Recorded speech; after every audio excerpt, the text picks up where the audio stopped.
I'm just preparing it right now. It'll go live shortly. So we need a few. Oh, yeah. I'm gonna chill.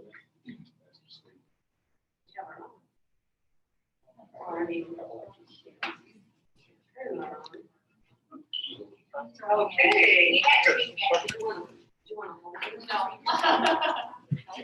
Yeah, I can do that. There we go. Hey, Megan, Megan, it is now live, just to get it going, because it took a few minutes.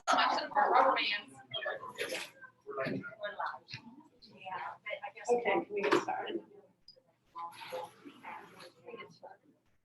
Are we counting down? We have about a minute. Okay.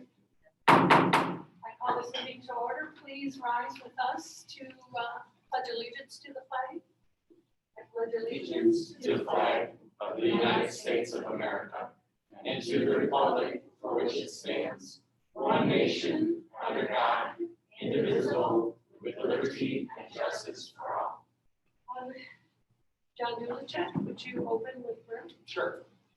Let's pray.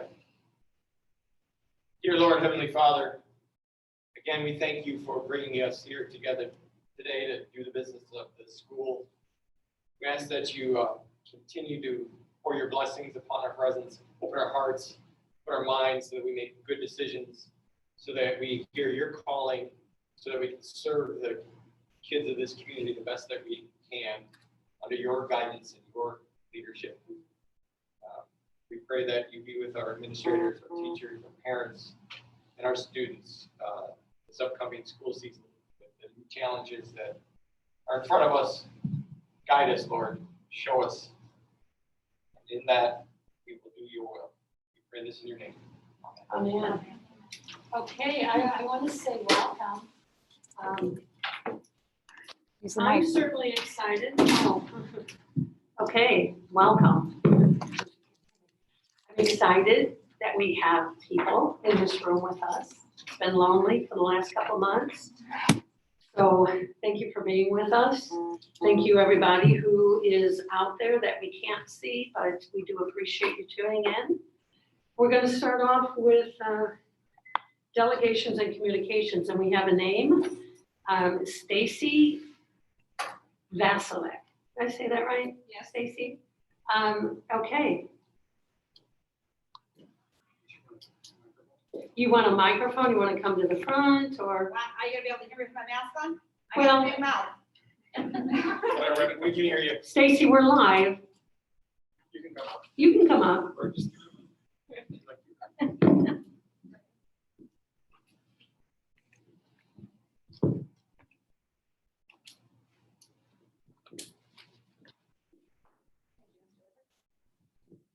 Good evening. Good evening.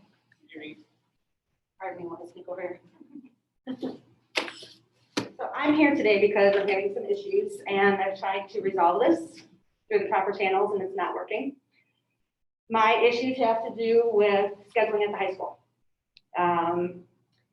I started doing this way back in May when my daughter got an email that said, hey, you gotta do your schedule.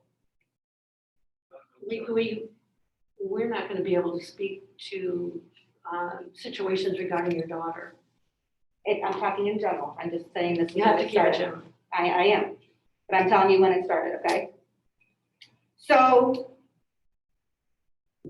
my issue is all Griffith public students in high school are being told they have to declare a career pathway because we have graduation pathways right now. That's great, no problem.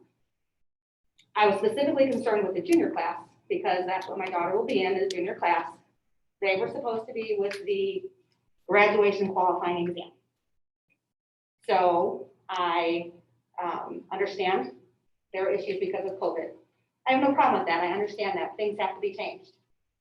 So the next option is graduation pathways. And I understand the school wanting to be prepared just in case these kids can't take I-STEP, can't pass the graduation qualifying exam. Great, no problem. But this is all new to all of us. In May, these kids were told you have to declare a career pathway or you don't graduate. That's wrong, completely wrong. I can't tell you the number of parents, kids calling me, panicking, freaking out because they're not gonna graduate. And I'm the mom they go to when there's questions. So of course, I tried to resolve it. It wasn't resolved. I sent emails, and yes, I was very quick and expected a response quickly because my daughter was told she had to respond quickly to schedule. On another note with regard to that, I don't know if all the kids, but the majority of the kids, when they got their emails for scheduling, it went to their junk mail for their school folders. So something needs to be fixed because school communications should not be going to the kids' junk mail folders. It happened a second time in another issue from the guidance department, so somebody needs to look into that. So in any event, we went through, finally, after emails going back and forth, I finally was able to speak to Ms. Brenner. Talked to Ms. Brenner, she said, oh, we're gonna make some exceptions and I'm gonna send you a form that you have to sign in order for your kids not have to declare the career pathway. Great, you'll have it by Friday. Great, I don't need it by Friday, but okay. Followed up June 2nd, because I didn't get it that Friday, even though I said it wasn't necessary, didn't get a response. I'm sorry, ma'am, if we're gonna, either we're gonna talk in generalities, we're not gonna talk about a specific It's good, situation, yeah. specifically a specific student. We don't allow. Well, I've So asked to have a meeting with Ms. Brenner and I have not gotten a response back. If You have to if you have a concern, Okay, go through the administration. Yeah, I have. So you guys are the next step up when I try to go through the administration. It hasn't worked. so your concerns are the declaring a grad pathway for to graduate and schedules going into junk mail folders? That's part of it. Okay. My question to you guys is, do you understand career pathways and not career pathways, graduation pathways? No, we're not here to, Hold on, this is public comment. Yeah. Comment, it's not public question. right, So please just. Okay. Make your general statement. Here's my general statement. The guidance department, the school administration, it is horrible that they do not understand career pathways. Career pathways are a great thing, not career pathways. I'm saying they're wrong. Graduation pathways are a great thing. Graduation pathways are a way that kids don't have to be forced to prepare to go to college. Not everybody wants to go to college. Great. I think that is the best thing in the world because not everybody is a college student. But now Griffith has gone from forcing everybody, because the state required it, to get ready for college. They're now requiring you to declare a career pathway. You do not have to declare a career pathway to graduate under the graduation pathways. There are 3 buckets. Bucket 1 is you get a high school diploma. Great. So if you get your academic honors diploma, you qualify for bucket number 1. Bucket number 2 is you have to show that you're employable. I believe it's the second one. The third one, you have to show that you're ready to go out into the world. There are nine, I believe, different ways you can qualify for that. What the students at Griffith High School are being told is that they have to declare a career pathway. That is not accurate, that is wrong. They are trying to get people to sign a document agreeing that if they do not declare a career pathway, they will not graduate. That is wrong. I'm very concerned with the guidance department telling my kids she will not graduate or telling other people they not graduate if they don't declare a career pathway. That is wrong.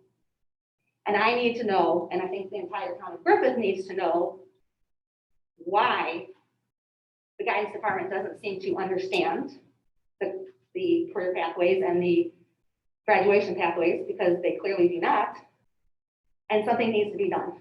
And you can tell me that it's not your problem, it's the administration's problem, it's whoever's problem, but no. It should be the guidance department's problem, but then it's the administration's problem if they don't do it. And then it's the superintendent's problem if it's not taken care of, and now it's your guys' problem.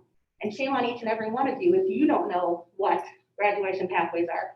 And shame on you if you have not followed up based on my prior emails about whether they're taking care of these problems with the graduation pathways. Griffith has many, many, many problems, and they don't need to add this on when it's a simple fix. And somebody needs to be held accountable, and somebody needs to follow up with their administration and make sure that they're responding to emails and dealing with these issues. So yes, there are problems with communications, problems with the guidance department.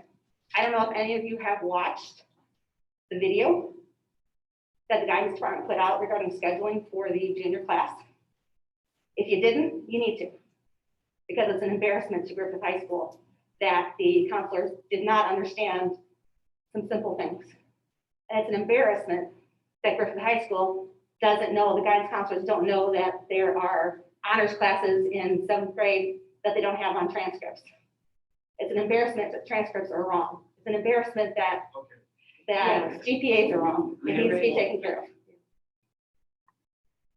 Thank you. Thank you, Stacy. Okay. So we are going to move along. We're going to superintendent update. Superintendent Reese, I Yes. think you have some things to communicate. Yes, Robbie's is on. Should be. Move it closer to you. Closer. Okay, is it registering now? Okay. Just so that patrons are aware and that you'll start getting communications out there, that the Lake County Superintendent's worked on creating a return to learn plan for our school districts and the Lake County area. We started working out with Porter County superintendents, and their Porter County Health Department went a different direction than Lake County. And what you will find when you start listening to different plans across the state is that the governor has asked that our county departments, our health departments, are the ones that help us decide how to return to school. So any health department can interpret the in-class documentation any way that they want to. And so our county will look different than Porter County or surrounding counties just by that interpretation. Just so you're aware, I meet with that person, Dr.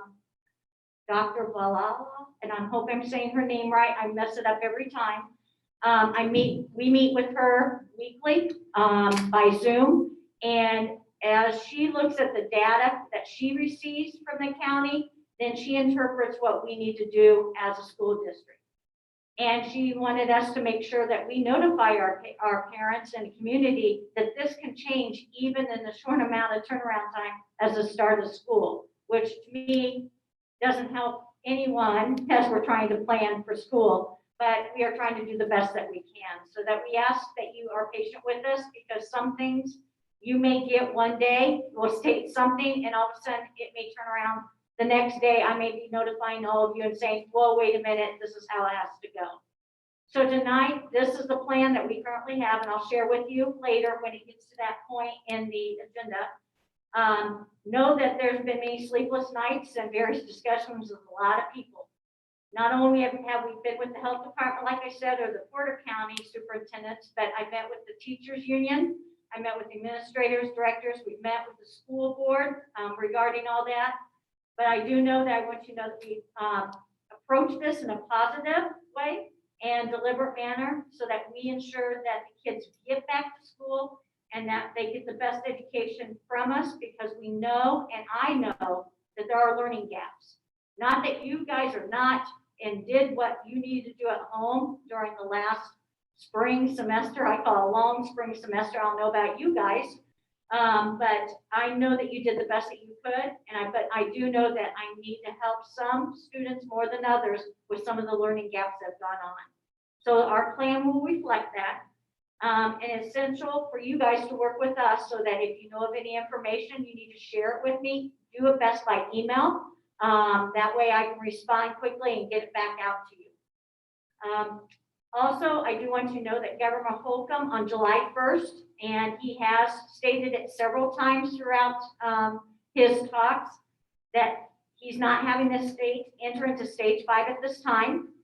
He clarifies that he does want schools to plan to attend school in the fall and provide in-person instruction. He also feels strongly that children can go back to school on schedule and not endanger other groups with some precautions in hand.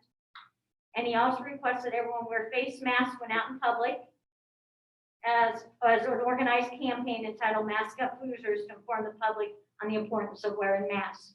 And he's pleaded with us superintendents to show you guys that we're also doing the same thing. This is even more vital as students and staff return in the fall. So As you hear later in the presentation, I'll give a short version, but you'll see that I'm going to provide a lengthy document that if you really want to read the plan that I have to turn in and share for the state purposes, that's rather lengthy. For you that like short summaries, I did a 2-page short summary with bullet points so you can read that. I also did a PowerPoint that has bullet points as well and is shorter than the long page plan that I have out there. So I did in various venues and manners for you guys. But I do want you to know that I will also do it by video.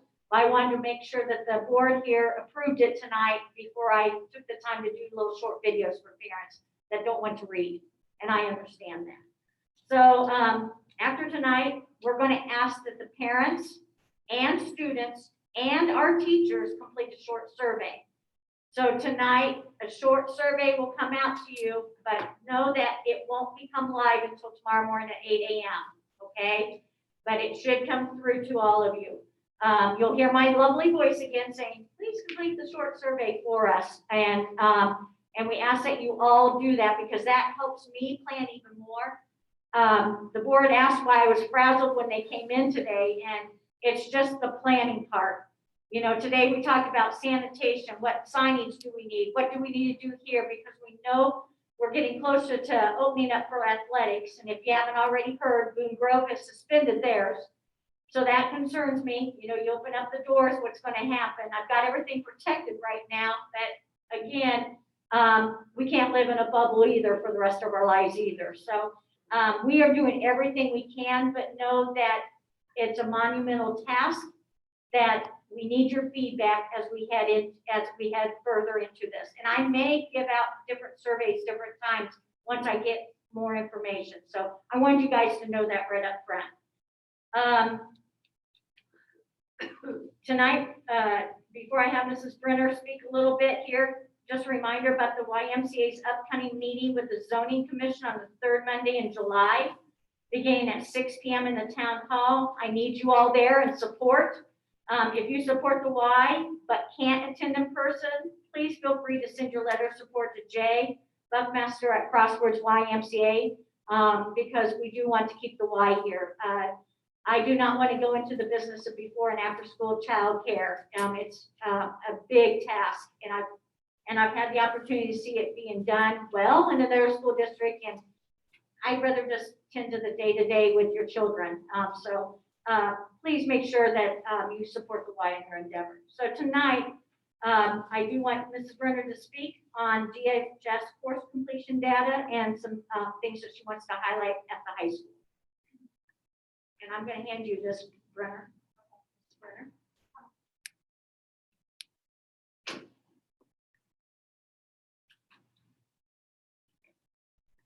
Good evening. I have officially taken over middle school and high school principalship as of July 1st. I was in an interim position starting in January 27th. So part of what I felt needed to happen, especially since we encountered some issues as we were getting ready for this year's graduating class to leave us, and some of our issues that we determined we had credit deficiency, was to look at where we're at right now as of today with each one of our classes as they're moving into their senior year, their junior year, their sophomore year. I'm going to share some information with you tonight. Our current seniors, and these are based on our numbers that we currently have in Power School. As you know, after registration, those numbers can change, but currently, so there we go. So currently, we are looking at about 179 students that will be the class of 2021. And they were able to take ISEP testing, and of that 179 students, we have 45% of them that have completed and passed both parts of the ISEP. That's the ELA, the English Language Arts, and the math. We have 27% of our kids that have not passed either section of the ISEP. and that's our state qualifying exam right now. There are talks that ISTEP is phasing out, but currently that is our state test. I then went on to look at GPA information. And that's your grade point average, how your grades stack up as you're moving through your years in the high school. Currently in our class, we have 67 students that have a GPA of 2.0 or lower. I wanted to look for some good news, so I looked for some good news. We have 37 students that have a 3.5 or higher. So we do have some students in that class that are showing some academic prowess. Then I went to credits, because credits, as you know, is one of the big determining factors whether or not you earn a diploma in the state of Indiana. There are requirements as you move through each gateway of schooling that you are acquiring. So when you leave our school, you have to have 8 credits of English, for example. So a core 40 means that you gathered the 40 credits necessary in order to fulfill that part of the diploma requirement. In our class of 179 members, we currently have 52 children that are deficient 1 to 4 credits. That's before they even start their senior year. So I want to speak a little bit to what that means. They are behind, and most of our behindness is in English and math, which are our cores. In order to graduate, you need to have those 8 credits of English. So they still have their senior year of English courses to complete successfully. In order for them to do that, they are going to have to then be in a class of English outside of the regular school day. And in the past, we had credit recovery during the school day, which was not a successful program in Griffith, as I look at these kids that are still credit deficient years after we had these programs in place. So the credit recovery program, as we look forward to this fall, will be an after-school program, and there will be a charge for that after-school program for these students to retake these classes in order to earn these credits.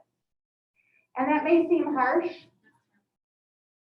but I'm at a point that I feel like, looking at the data that I have in front of me, we need to make sure that our kids understand what our expectations are. I want to communicate with parents what our expectations are. Those 52 students, and there's 33 more that have more credit deficiencies than just 1 to 4, by the way. We have about 33 that have between 5 and 15 credits deficient in their senior year. We'll be getting a letter from me to let them know what they're deficient in and what the risk of that is. In many cases, that is the risk of not graduating. When I look at those kids that did not pass the state exam, that's another component of it. And there are many areas where you can kind of, if you didn't do this, you can go into another lane. And if you don't do that, you can go into another lane. But we don't know what the future holds for us, what tests are going to be available to take. When we're in this COVID pandemic, you don't know if an ACT or an SAT or an ASVAB is even going to be administered. And everything we hear out of the governor's office and the DOE is that they're done with granting a pass, basically. This year, we granted a pass as a state to our students that were seniors. They didn't have to take a state qualifying exam. And that saved a lot of our kids, quite honestly, because I'm going to be honest with you. I don't want our kids to have to be saved by not taking a test. I want them prepared to pass the test, to excel at the test, to prove what they've learned in our 4 walls.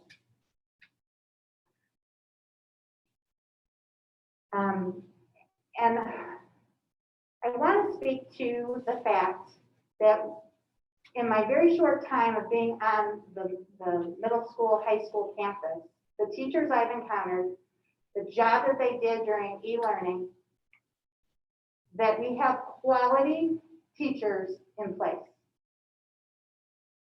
I talked to a ton of parents, as I was navigating my way through COVID. Lots of phone calls, a couple of Zoom meetings. My admin team and myself visited every senior's door multiple times as we did something special for our seniors. There were a lot of conversations that I had.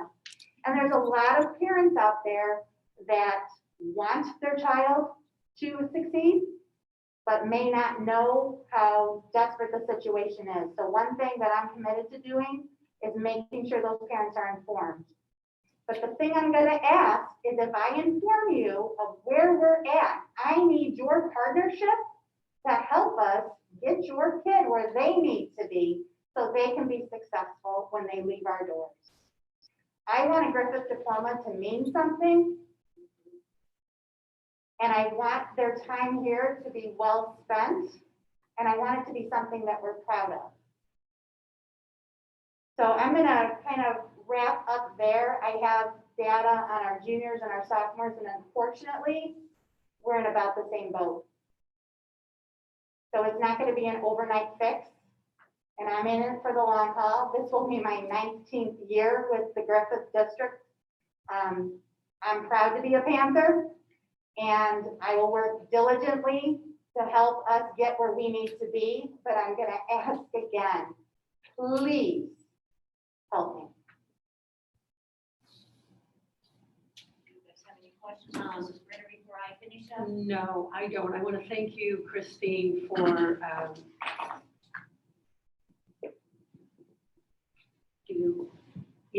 I just want to thank you. That was not the easiest thing to bring to the public, but Question. So, that works, so, you know. Yeah, I got this one. So, thanks, Christine, for sharing, even though some of that was not great news, but thanks for sharing it. Because we got to know the truth. So my question though for you is, what would you suggest, for these students that are, especially the missing credits, the 52 students specifically, they're missing 1 to 4 credits. To me, that sounds like they could fix that. That's fixable. They do have the potential to recover those credits. So what's the there's few key things that they got to do? 2 components. First of all, I need parents to be on them to get those classes that they're currently going to be enrolled in during their senior years completed with passing grades. That means turning in assignments, participating in projects, taking a look at their quizzes and their tests.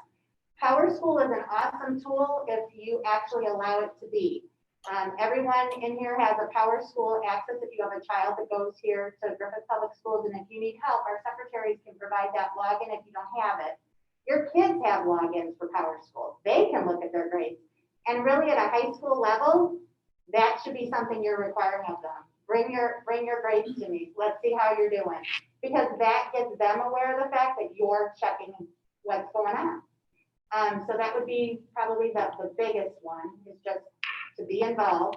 The second thing is that as those letters roll out and opportunities come up for credit recovery, that you're taking advantage of those.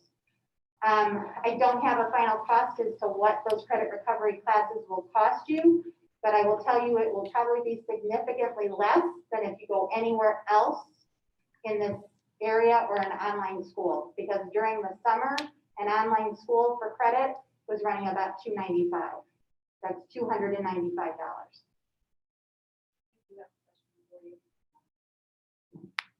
I know that you mentioned that they were deficient in credits. What do you attribute that to?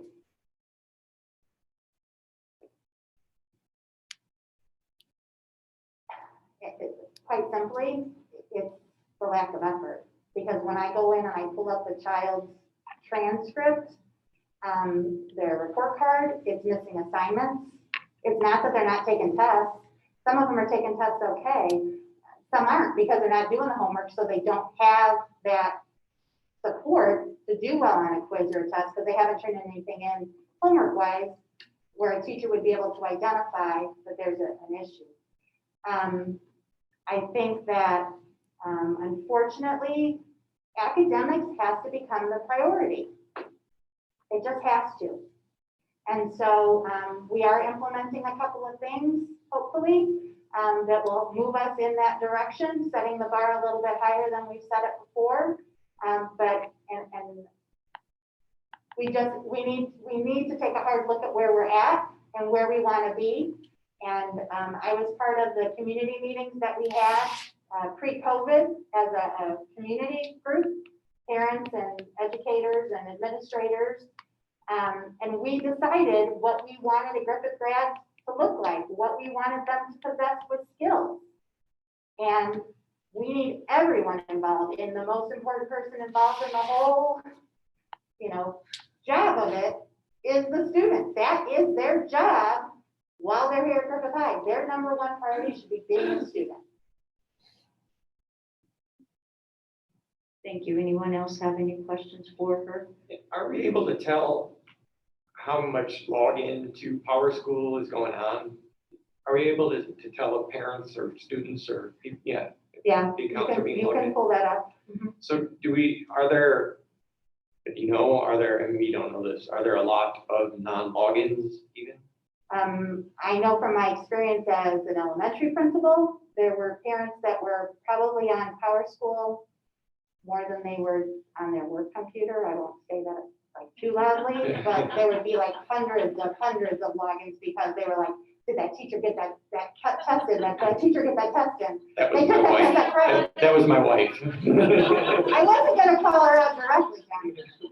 So, but then we did have the parents that had none. And so those are parents then we targeted with a Swift call, do you have your login? Do you know how to get on the Power School? And many of them were like, yeah, I have it. They just didn't Right, okay. log in. Yeah, both my kids graduated here. My experience was as long as you're doing the work, the tests, if you don't do so great in the test, if you do the work, even if you struggle on the test, you're going to pass these classes. So It's about being an active participant correct. in your education, Right. which is something that we need for life. You always want to be an active participant in life. So this is a great place to start. Right. Getting those skills down and getting those habits down, those good habits. Thank you. I did have a question. Do you hear the response from parents? They would say, well, why didn't somebody tell me my child was failing? How come I didn't know this? Doesn't that also speak to the responsibility of going into Power School? Because that's where the parent can be informed at any moment. It does. And then, and we're even in a better situation than we had been probably 3 years ago. Because remember, report cards used to be paper and your kid would be told to put it in your happy little folder and make sure your mom or your dad saw it. And then the report card didn't come home and little Johnny would say, oh, I left it in my desk. Oh, it's in this other folder. And then like mom and dad get busy and they're like, oh, okay, well, and there's not a conversation again. And then the report card, no one ever sees them. And we're cleaning out a desk 3 weeks later. And it's like, oh, this report card never came home, So now it all goes home electronically. Power School has alerts set up where you can be alerted every time an assignment is put in. There's all kinds of aspects of Power School that you can make it work for you the way you'd like to be notified and informed. So, Right. so definitely, we're back to, we need everybody to kind of, be the eyes and ears on what our students are doing. Thank you, Christine. You're welcome. Michelle, did you want to finish? Yes, I did. Do you mind? It's just real quickly. One thing, I need to put my glasses on so I can read it. I'd like to clarify with my initial registration communication that went out this week that families whose students attend multiple campuses are being asked to complete the registration for all children in the household at the oldest child's building. You do not have to go to every building. And I forgot to put that in a little phrase. So I have reissued that out and sent that out. And I know Robbie's putting it back on the website. But it's the oldest child's building, you'll have to do it once. If you have any questions about the start of school or anything, just feel free to email me. I'm in and out at meetings, Zoom meetings, things like that. It's a crazy time of the year, crazier than normal, but be patient with us and hang in there with us. We'll make it all happen. That's all I have tonight. Okay, well, Michelle, I want to thank you and your staff for all the time that you put into this program to get these kids back into school. At this time, I'm going to turn it over to Megan Damon. No. Here, why don't you?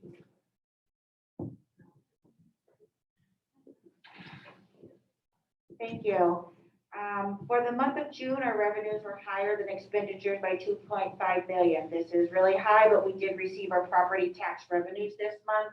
And then our highest bond payment of over $1 million is paid July 1st. So that's why the revenues were much higher than our expenditures for this month. June 17th, Governor Holcomb did announce full funding for school corporations for fiscal year 21. With the threat from the pandemic and decrease in state revenues, he was happy to report that there would be no cuts to K-12 funding. He emphasized that education continues to be an important priority for the governor's office and the General Assembly. I hope we do continue to see their support ongoing. I sure do too. So we're going to go on to board reports. Rich, do you have anything to report? No for the board that you serve on? That you're the liaison to? John, how about you? You probably have something good to tell us about Park board. parks are fun. Parks are, Yeah. parks are fun. Yes, sorry, it wasn't, I didn't get it right. Can you come back to me? Okay. Well, we're going to move on to the consent agenda. No. Oh, well, no. No report. Jen. I have no report at this time either. It's Labor Day weekend. So we are having a ribbon cutting and pickleball tournament lessons. We have a community member that's a national championship for 60 and older pickleball player. So he's going to get some lessons, teach the game. We'll start announcing that on Facebook. It's Labor Day weekend. Okay, great. John, thank you. All right, so moving on to the consent agenda. I have 3.1 through 3.7. Can I get a motion to accept the consent agenda? I'll make a motion to approve the consent agenda as yours. Thank you, Jen. Second? Second. Any discussion? All in favor? Aye. Aye. Any opposed? Motion carries. The consent agenda has been approved. On to other business, we have 4.1. It's a resolution number 689. It's the transfer from Education Fund to Operation Fund, and that is Miss Megan Damon. And in fact, you might as well just. Yeah, I was gonna say the next three Next three. actually are mine. Yes. So the resolution from the transfer from education fund to operation, this is our normal monthly transfer. I'm still able to keep it at that 15% threshold at this time.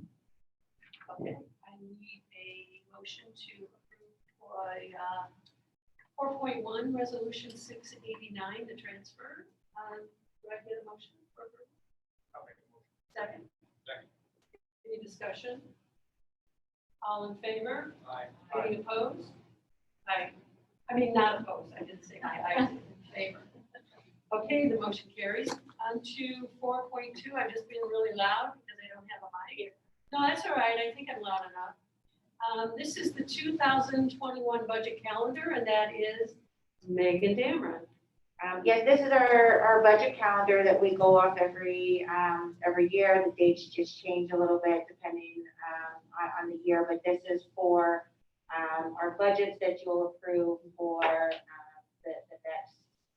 the next calendar year, actually. But so put some dates on your calendars, because there's some dates on there that don't coincide with the board meetings that will be extra meetings in those places. Oh, okay. Well. No, God loves sports. So the board has had the opportunity to look at this 2021 budget calendar, item 4.2. And so can I get a motion to approve? I'll be glad to approve that. Oh, thank you, John. How about a second motion? Second motion? Discussion? So I'm confused on this calendar. It all says 2019. Then that's the wrong calendar that's attached. So I will make sure that the correct, Oh. that has the 2020 dates on there. I apologize for that. That's okay. So yes, so, but there will be 2020 dates that are on there. So there's similar.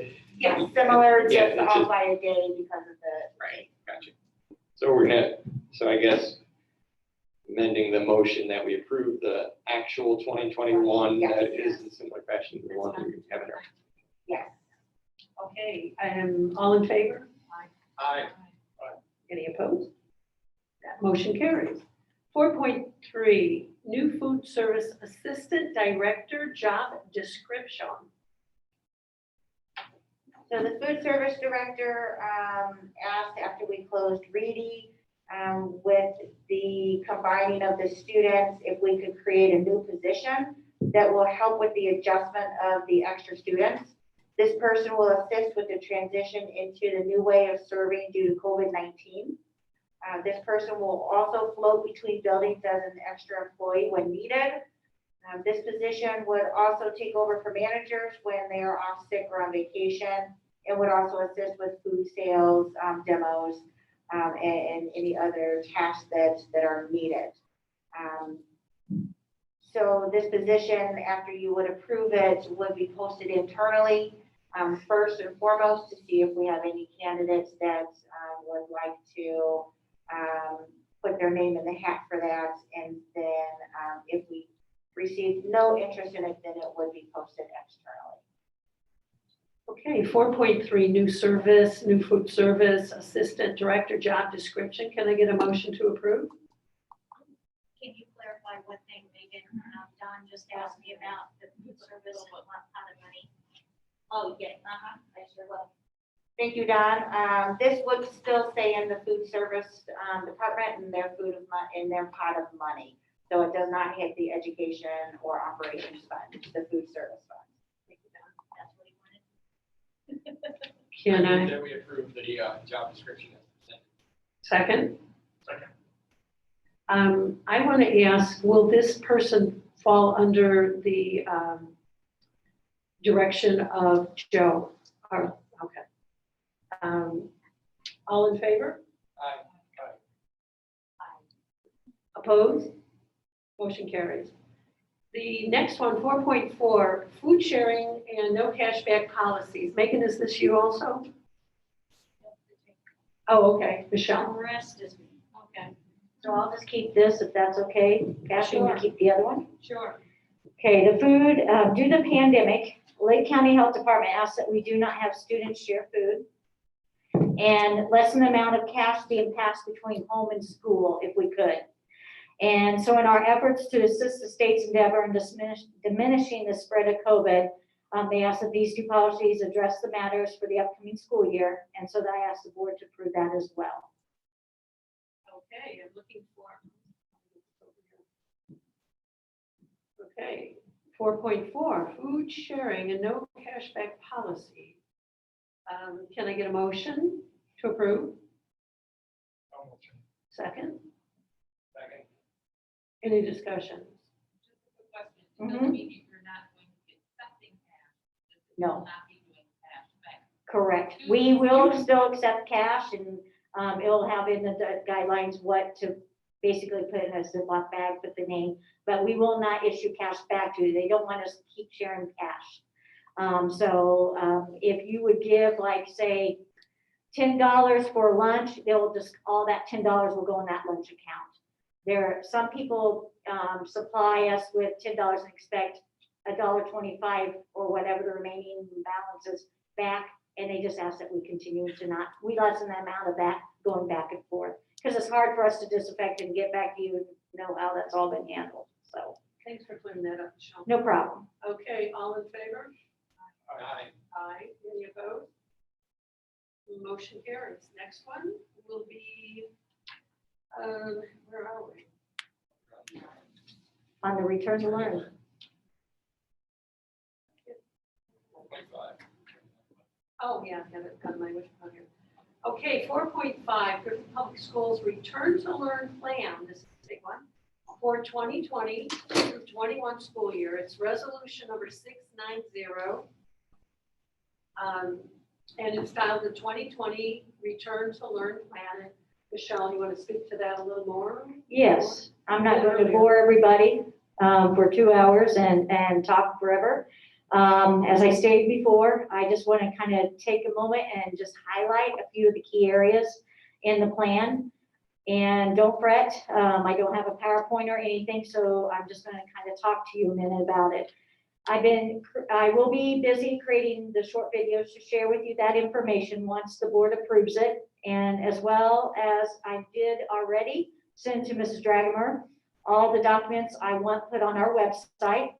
There will be a special link on our front page. Mrs. Dragamer, what is the title that you're giving it? It's COVID-19 reentry.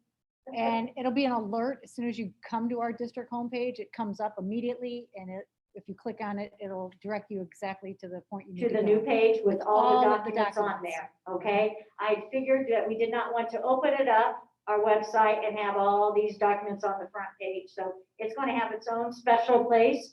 And as I don't want to say out loud, but I will, I have a funny feeling that page will get full by the end of the year, unfortunately, for all that we get being told as superintendents. So again, I just want to make sure you guys get all that information, and it will go out by Mrs. Dragamer, and she'll get that all set up.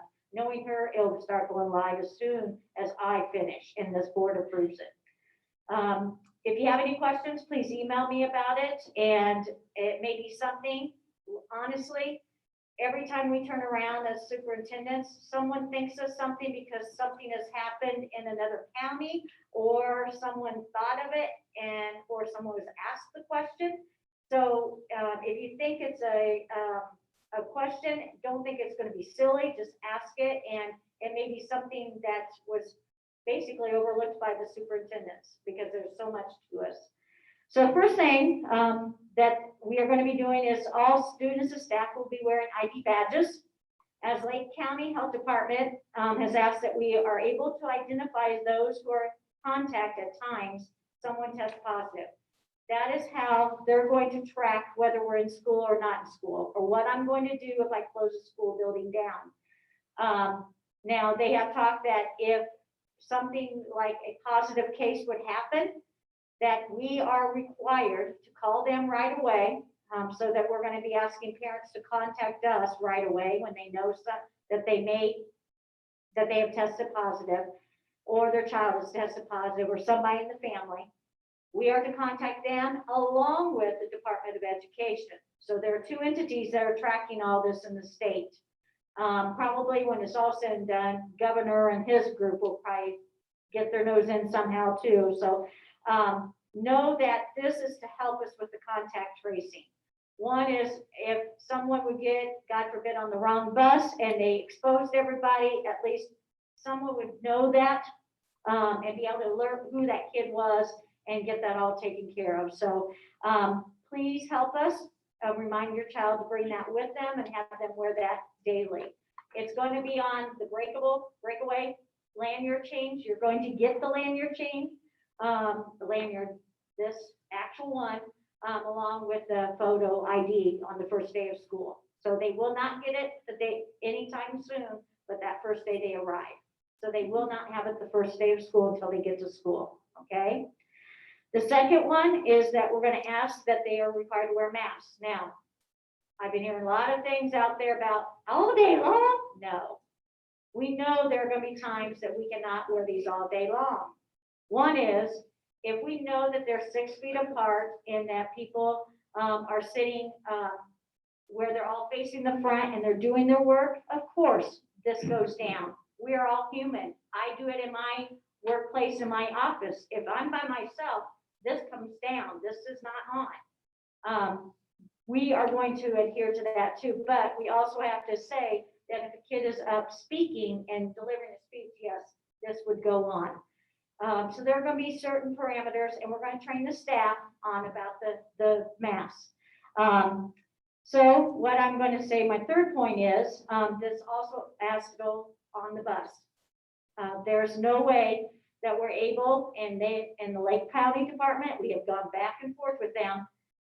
They were going to have us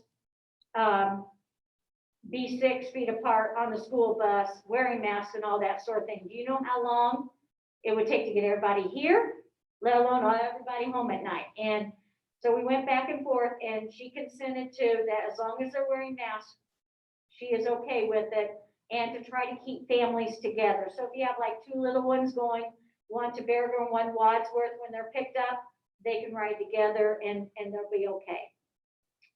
Also, we will social distance of 6 foot as much as we can do. As much as we can do, folks. We know we have kindergartners that love to hug every little bit. And I do not want to go backwards in how we treat kids and become this, you can't touch me, I can't talk to you, I'm not forming this relationship with you. That's not me. I'm a huggy type person. When I see somebody, I'm quick to do that. Yes, I am now more guarded as I do some of those stuff, but I don't want us to become where we aren't human either. So we're going to try to social distance as much as possible, like in large areas like cafeteria. We're going to look at passing periods and not having everybody come out at the same time here at the middle school, high school. But just know that there will be times when I know it's going to be violated, and I want parents to be aware of that as well. But during those times, we do know that the masks have to be worn. There's no ways around it. So when they're out passing in hallways, masks have to be worn. So the times that you think that they're not going to do it is like eating, working in their classrooms, things like that. But when they're in larger groups, larger settings, yes, the masks have to be worn. And again, that's what the Lake County Health Department has agreed to with us on that end. Unfortunately, field trips have to be suspended at this time. I did not say forever. I said suspended at this time until we can kind of go further and kind of see what this does. Also, unfortunately, Lake County Health Department has asked that we limit the amount of people in our buildings coming to and from. So that means visits by parents, visits by community members. So that if you have to come for any reason, you call ahead and say, hey, I'm coming, is this a good time? But basically to go beyond the office area, you have to be by appointment, because we need to kind of limit and make sure we know who's coming and going. They would like for us to have no visitors. Well, I know that's not a reality, but we do kind of have to watch how much we come and go. You'll see when you get to our offices, they will have the plexiglass, just like you see at McDonald's when I pull up every morning to get my Coke. There's going to be the plexiglass for our office workers to protect them. Athletics, Mr. Demos. I told him to keep it short, but we are getting ready for athletics. I know I've taken a hit out there on Facebook regarding halting athletics until the board approves this plan, but they'll understand why, because Mr. Demos has had many sleepless nights as well trying to get this plan created, and you've had many meetings with conference people trying to get on the same page. So I'm going to turn this over to you. Thank you, Ms. Reese. So the guidelines that you guys are going to see that are posted are available upon approval of the board. They'll also be on our griffithathletics.com for anyone that would like to see them. They were prepared in conjunction with the Greater South Shore Conference athletic directors and trainers. It was created in conjunction with the in-class guidelines, the NFHS guidelines, the ISHAA guidelines, and the IIAAA guidelines. These are guidelines, they are not recommendations. We must also be ready at a moment's notice to adjust or evolve to the situation changes daily. First and foremost, we must remember that we are educational-based athletics, and the health and safety of our student athletes, their families, our workers, the spectators is our #1 priority. Participation in athletics is a privilege which carries a degree of commitment and personal responsibility, now more than ever. So athletics will open up in 3 phases. Each phase will relax the restrictions on a gradual basis. We are not planning on having spectators until phase 3.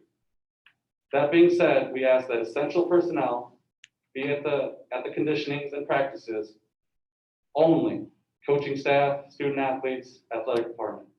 I want to remind everyone that most seasons officially start August 3rd, and prior to that date, all conditioning is voluntary. Phase 1 will focus mainly on getting used to the new normal and the cardiovascular conditions for the students. Coaches will receive training. Student athletes will be allowed 15 hours on campus. We will be setting, modeling, and adhering to expectations for social distancing, proper PPE, masks, social symptom recognition, and safely disinfecting all equipment. During phase 1, there will be no locker room usage. Athletes will need to come to conditioning ready to go and leave ASAP at the conclusion of their conditioning session. Before any daily participation, each athlete must complete a screening process for the COVID symptoms. For any student athlete will be able to attend any conditionings, both their guardians and the student athletes must complete their final form profile registration found on our website, griffithathletics.com. Athletes will be required to wear facial coverings when not participating in rigorous activity. When they're doing drills, they're not to wear the facial covering, but when they're standing around or they're doing a team meeting, they have to have a facial covering. During this phase and all phases, coaches and essential staff will be required to wear facial coverings at all times. Phase 2, which starts July 20th to August 14th. During this phase, the social distancing, the PPE, the disinfecting expectations will remain the same. Student athletes' time restrictions will increase to the regular IHSAA summer restrictions. So they will no longer be restricted to those 15 hours. For the majority of sports, they will not be using the locker rooms at this time, but sports that need the locker rooms for equipment storage will be able to use the locker rooms at 50% capacity while still instituting social distancing guidelines. Phase 2 athletes will still be required to wear facial coverings when not participating in rigorous activity. That's not going to change. They're going to have the mask on at all times when they're not doing some type of physical activity. During this phase, coaches still will have to require to wear facial coverings. Phase 3, which starts August 15th, which is the final phase, teams can return to full practices. Small group activity will still be encouraged. Full team activities will increase the possibility of COVID exposure. So it's another time when they're going to continue to need to take attendance, take those screenings. The IHSAA contest competitions can begin.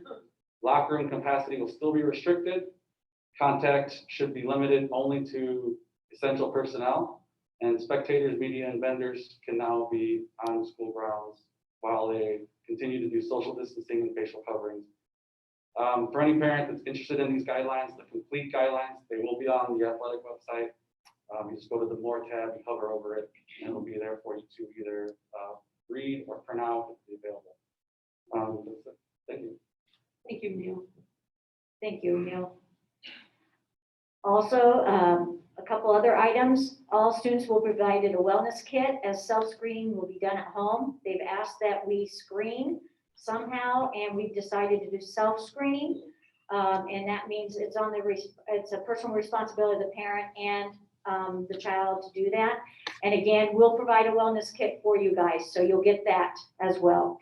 All indoor facility rentals will be suspended at this time. And why we're doing that as well, it is extremely difficult to keep our facilities clean as it is. And then if we involve the community on top of that, our staff's going to be working around the clock and they need some rest too. So we are suspending that at this time. All immunizations have to be, this is a plug by the Lake County Health Department doctor. All immunizations have to be up to date. They have not wavered on that. I asked again this week, is this still holding true? So if you know of any person that says, oh, my immunizations are not up to date, Tom, they have to be up to date before the child enters school. And if they have any questions, she said that you can contact her or please call your family physician. We'll be disinfecting and sanitizing throughout the day and evening. That will not stop. As I said, there will be a short survey for parents, students, and staff to complete. And this survey asks for parents and staff to select their intentions for return to learn so that I can get better prepared on who is thinking, hey, this is not for me, this plan is not for me, and we're going to do something different. So I need to know that. And so that's why our portal is going to go open for registration on July 15th, so I can get that going. But this survey will ask you that question. So be thinking about how you want to answer that. Also, there are two options available, and basically, right now, you can return in person, or you can have a software-based program learning through Griffith Public Schools. That's an online program, and it's overseen by a certified teacher, but there's a cost to it. We don't fully support it as well, but I have put information in there for parents talking about that option, and show you the pros and cons, and you'll see that on the website as well. And I do have, Mr. Chair, Leah, do you want to address anything regarding exceptional learners? Come down here, because I think for live streaming, you need to be in a microphone, please. All right. Well, first, a huge thank you to all of our staff, our team. It did a phenomenal job just coming together with eLearn. I think we shared between Anthony, Duran, Rainwater, and myself, 179 case conferences between the shutdown and the end of school. We didn't have one IEP expire. Our teams worked together amazing between speech service, physical therapy, OT. The state gave us no leeway on evaluations in those timelines, so it was it's quite tricky, but I think we're all better educators for it. Our gen ed teachers were amazing, partnered with us, getting those practices done. Our parents, I feel like we got to know them even better with kids in the background at their house, kids in our own house, dogs barking, so it was quite the adventure. As we move forward, so the IEP dictates the service and how it's going to be received, so none of that will change. We'll take the necessary precautions with, the masks for the students and for whoever they're receiving services from, whether it's speech, PT, OT, behaviorists. We are ordering some things to help with like our speech team or our deaf, hard of hearing students to make sure that we have visibility on the mouth for both our teacher and that student. So we've worked together on planning that. While we are encouraging our case conferences to be held over the phone for social distancing, we will honor a parent's request to be here and be present for IEP case conferences, as well as tribal boards and healthcare plans as well. We need your input. You're a huge stakeholder in that, so we will meet for those in person. Am I missing anything else? Good. Liability still, yeah. Liability, so we added 2 classes. So at Wadsworth, we have a 1-2 grade split. At Berriger, we have a 3-4 split, and then a 5th grade only. We added 2 teachers to our team then. So we have Miss Velez over at Wadsworth. Eric Steiner is taking over the 5th grade classroom. He was the high ability teacher last year, so this will be his 2nd year in the program. And Jessica Lichtenfeld will be taking over the 3-4. So we're Changes to the programming? No, in fact, a little bit easy in there. Your classroom sizes are a little, they're smaller in those areas typically. So I think it's a little bit easier for them to keep that 6 feet. They do have a lot of project based, so they will have to mask at times. Less with field trips, but hopefully they'll do some virtual field trips and some global learning. Thank you, Lou. You guys have any questions for Leah? No, before I go on. Okay. Again, I want to say I'm so thankful for all the support and patience of our students, parents, staff, and teachers. We're in this together, and I look forward to welcoming them all back. But give us a couple more weeks because we've got some things to do. So that's our plan. Okay, And so I want the board to approve it, please. Well, I want to ask, you talked about picture IDs on the first day. Does that mean they will be taking pictures No. of every child, or how No. how's that going to be managed? The picture IDs, we're going to use last year's photo. So I know some parents or some kids, some gals, I know high school gals go, oh my God, my hair didn't look the greatest. But we're going to use last year's photo for those returning. the new students, and you saw on the form, when they come to campus to do the residency, turn in the residency forms for us to check their residency, make sure they're Griffith residents, as the board has that policy. They will, if they're new students, we'll take their photo then, and we'll be able to have their card ready. Okay, and then I just wanted to say, Michelle, that I was one of those masked people, masking all day, that was my concern. And I'm grateful that that's not going to be all day, in that this K2, 3, 5, especially with the K2, it's going to be very hard to develop those relationships when children can't see each other's faces, when you can only see eyes. So I'm glad that they'll have that opportunity throughout the day to be able to see each other in their fullness. So And as I told my mom, who watches my nephew, I said, Mom, we probably need to get him ready for the mask to wear all day, or to wear on the bus, So if your child is not used to this, please kind of start getting them used to it as you go out and in. I know some parents, we all have different views on this.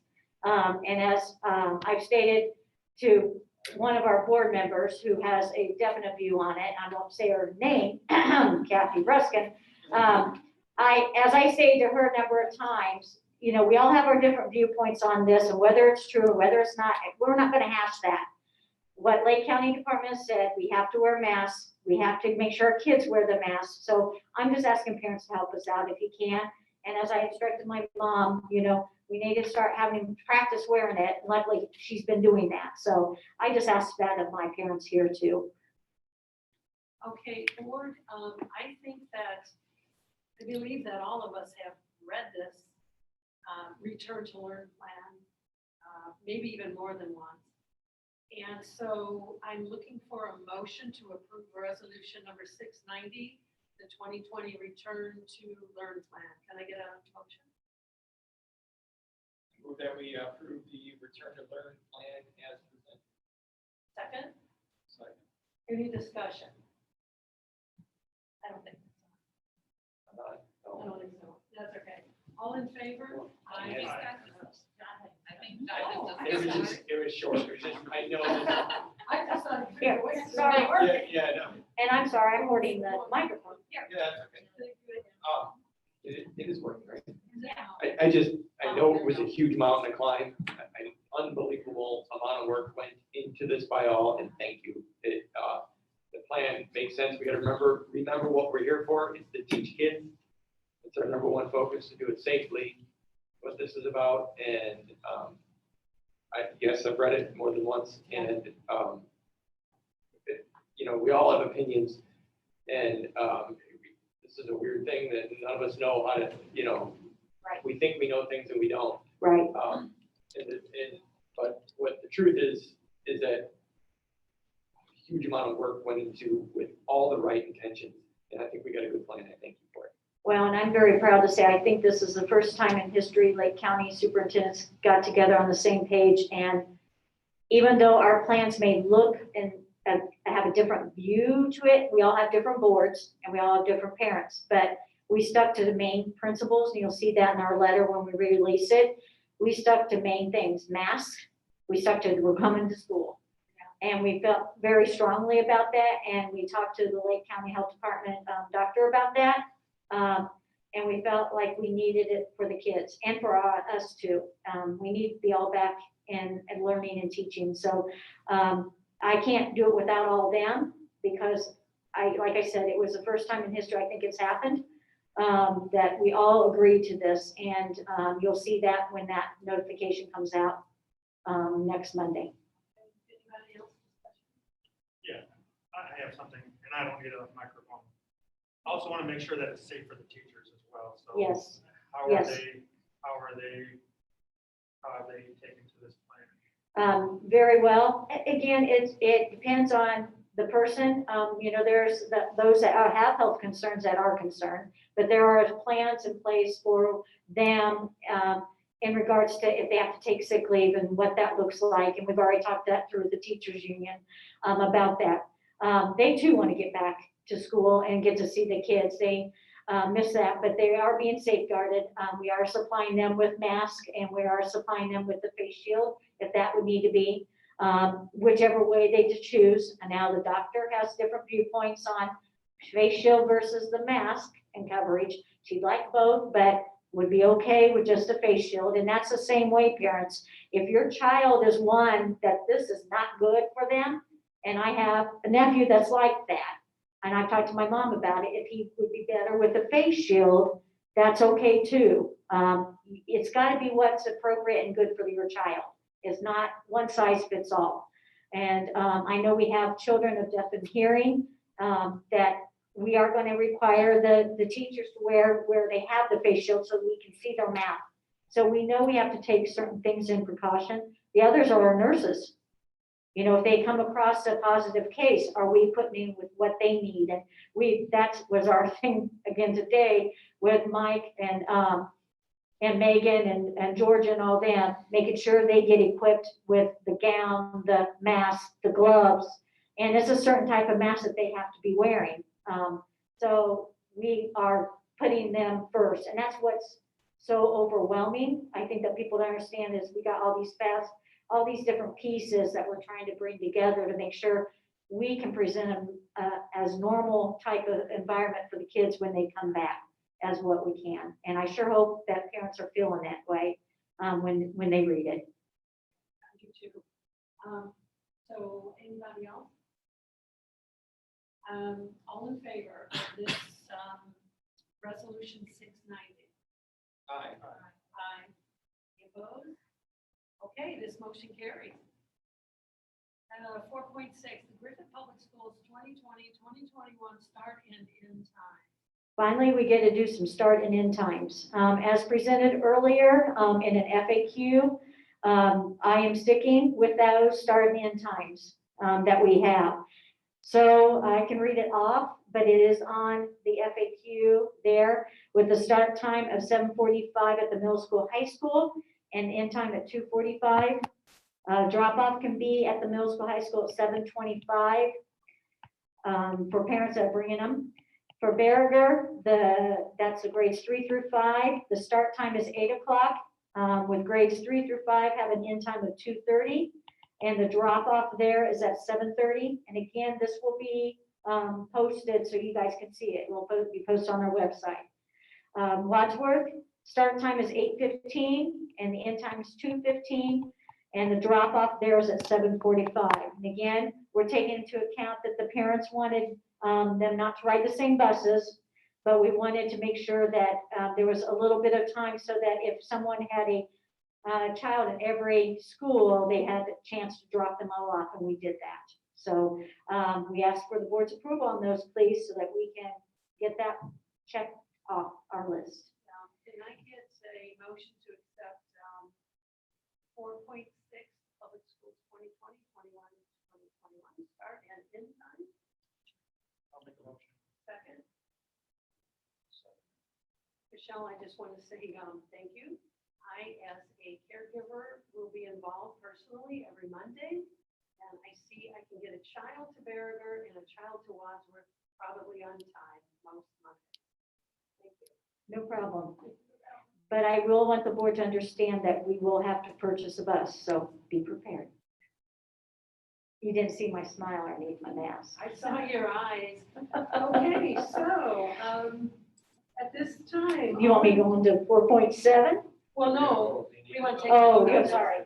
Okay, 4.6. Thank you. Start and end times, all in favor? Aye. Aye. Any opposed? Okay, motion carries. And then Michelle, 4.7, the school transportation update and approval. As I stated, board be prepared because we're going to be coming across, we're going to have to lease a bus and also purchase a bus. Why we're down a bus anyway, because we had an old one and it can no longer work. So that is one of the reasons, but the other one is to keep this all going. We have to have an extra bus done. But with that, I want you guys to approve that we are not having our kids ride the same bus K through 12. and allow parents that drop off and pick up times to travel amongst the buildings. And that was an agenda item at one time, and we just need to prove that we're not doing that, that we're sticking with this current plan. Michelle, the leasing of the bus, is that because of the current plan in COVID? Is that temporary, or do we look to always leasing a bus once this is over? Right now, it's not set in stone for either of those items yet until, because I just got the confirmation about the transportation. We are looking into the leasing, but we also had this conversation today. As I said, things change. Wonder if COVID comes back. Do we want to be stuck with the lease? Do we not want to be stuck with? So we're looking at the financial piece. Is that a year lease, year to year? We don't know, Kathy, yet. So Oh, so Megan and I are working on that. So what? So you need to wait till August. You're not. Nothing's, no, we're not approving anything. No. I got that. I'm just giving you a heads up. Yeah, to go ahead and start. But you do need to Yeah. prove that we're not transporting kids all on the same bus and the same time route, Okay. okay? So, It's just as it's always been. I move that with the approved start and end times, we'll eliminate the issue of students in grades K through 12 riding the same bus. Thank you, John. Yeah. As well to allow parents to drop off time to travel in the building. That plan is- Thank you, Can I John. get a second on that? All in favor? Aye. Aye. No opposed, motion carries. Okay, as we get down toward the end here. 4.8 is the Griffith Public Schools 2020-2021 textbook fee. Megan, I will address this, or you, because I know you've been working heavily with it too. So you want me to go ahead and just address them all? Okay, we've attached the textbook fees for 2020-21 school year. That seems weird to say already, for the board to view. We will have these textbook fees on our website for parents once we approve them tonight. And as you can see, there are some little changes, but you will not see huge amounts of changes, meaning more to your pockets being taken away. It's not going to be extravagant, no, by any means. So I just want you to know there's little to no changes. So We have looked through those. anything else you want to add, Megan, to that? We were able to eliminate a couple, items that were on there that after reviewing everything, we're not going to use for the next year. So, like Mrs. Reese said, some of the costs went down. I don't believe anything went up. Okay, can I get a motion to approve this? I move that we approve the textbook fees as presented. Second, Second. discussion? Are there any fees due to COVID? Are there any student fees that are coming because of the pandemic? Not at this time. At this time, we have chosen to cover a lot of those expenses under the CARES Act. Once that money runs out, if we have to restock anything student-wise that we can purchase that maybe you can't find, we may have to add a fee due to that. Megan, would that be, can you be more specific, like masks or sanitizer, stuff like that? Or Right, Yes. sanitizer, The- the hand yeah, sanitizers, right. we're looking to do with wellness kits. If it seems that it can't be found as a parent, if it needs to be refilled, once we get to that point, we have to keep purchasing. We may need to add a fee to that if the CARES money will not, when the CARES money runs out. Right. we purchase the product.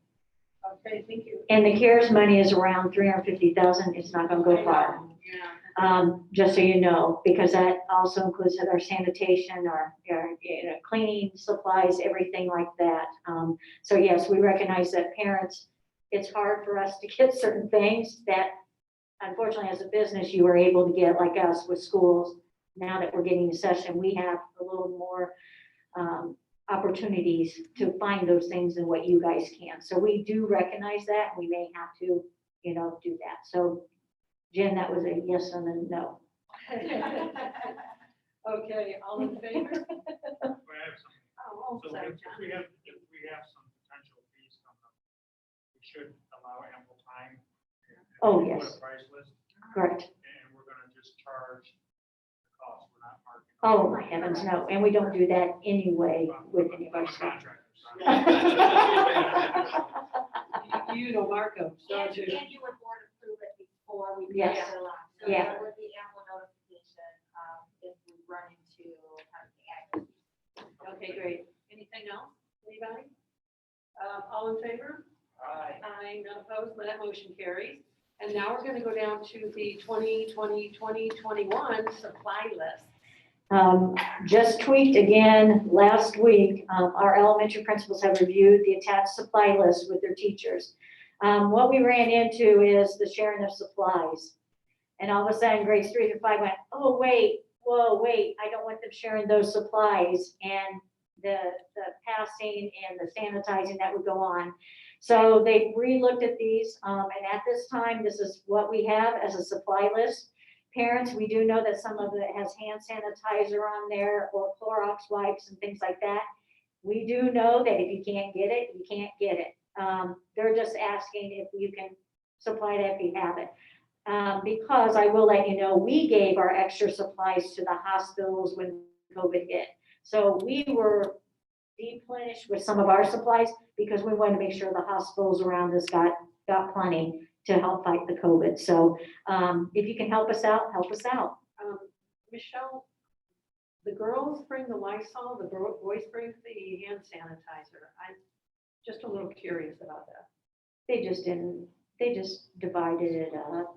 Well, what if you have 2 girls and 20 boys? You know what I'm Well, saying? but luckily, the I'm a good number news person. is all the same grade level is at one building, they can all share. Okay, Joe. I'm looking at the brighter side. Always, we gotta look at the brighter side because it's just really dark out there. Okay, so I'm looking for a motion on 2020-21 school supply list. I'll make a motion. Well, thank you, Don. How about a second? Any discussion on regarding? I suppose that motion was to approve Yes. it. You said you were gonna make a motion. Okay, as we move forward, was that the discussion? Okay. I love these masks because you could just do anything underneath them and no one knows. As far as my facial. Aye. And moving along, all in favor? Aye. Aye, none opposed, that motion carries. And that brings us to the very last one, 4.10. Griffith Public Schools, 2020-21 Student Handbook.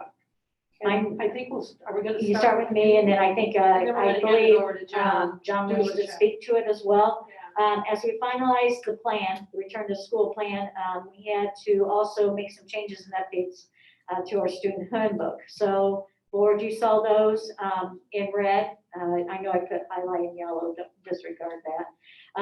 They were in red so that you could easily pick them out. Now, of course, they're not going to be in red when I send them out, but I asked you to approve the student handbook. But before I do know that the board has requested something to be changed in that handbook, and they want the opportunity to explain why. So, so we had some changes, like you said, due to normal changes and some abnormal changes due to COVID and whatnot. But we also, the board has, in light of our continued refocusing on putting academics first and having a renewed strong striving for strong academics at Griffith Public Schools. We wanted to make some changes to the student handbook. So extracurriculars and co-curriculars and athletics, like Neil said earlier, is a privilege. We, the board, feel that it is a privilege, and it's a wonderful experience. And we talk about the wonderful things that student athletes and kids who are involved in things like robotics and play and choir and band and whatnot. That's all wonderful. In order to be part of those extracurriculars, we want to require our students to have a certain level of academic achievement. Currently, ISHAA has very low bars set for being involved in athletics. You just have to be passing 70% of your classes. That's a pretty low bar. So that means you could have 2 Fs and 3 Ds and still play in sports. We, the board, feel that's ridiculous. So we've raised that bar at Griffith Public Schools. In our handbook now, in order to be involved in extracurriculars, including athletics and things I mentioned, you have to have a minimum of a 2.0 grade point average, no Fs, and a maximum of 2 Ds. Those checkpoints will happen at the quarter. So if you get an F on your report card in the first quarter, you will not be able to play in a sports team. You can still practice and be involved, but you'll be benched until you get that F off your report card. On the second quarter, for instance, if you get the F off your report card, you can get, again, playing the team. I get all that right? I believe so. And this is for any extracurricular. Yes, any clubs, theater, whatever. yearbook club, anything. And the 2.0 grade point average is actually pretty low still. We'd really like to raise that bar a little higher. This is the first time we're setting a bar. So we're gonna start there, but I'm gonna encourage this board next year that we examine this and perhaps raise that bar a little higher. The first quarter, we are correct, we're okay. So the first quarter, we're waiving, we're waiving it? Or It'll be grandfathered in. grandfathering in. So if you're already in the sport, you can stay in the sport and then we'll meet that checkpoint upon the second quarter. Right? But in order to stay in the extracurriculars, the clubs, the sports, it'll be reevaluated after the first quarter. So if you want to stay in that sport, your grades have to be there. Anything else, John? I just excited about it. I know. Well, I wanted to add what you said, encouraging the board to raise the bar. I know that admin Christine Brenner is also going to be encouraging the board to raise that bar. So I just wanted to put that out there. Right. And, I mean, we talk about all the things that kids do at school and they're wonderful experiences and kids want to do those things. They want to play sports. They want to be in these clubs. But we got to remember our primary purpose. Our primary purpose for being here is academics. And that's the reward. You want to do that, then do your schoolwork first. So with all of that, I make the motion that we approve the Student Parent Handbook as presented. Okay, can I get a second on that motion? I will second. Great, discussion? Is this the final version minus the red marks I'm looking at? And the only reason I Yes, I ask is believe we have so. August 11th as the first school day. I thought it was the first. Oh, that's one thing. Thank you for reminding me. Go ahead, keep going. Okay. Other than that, I had no other. I must have skipped over in my notes. Oh, you don't have anything else? Okay, you guys haven't voted yet. No. So Go on. amended. Yes, but go on. Any other discussion? No.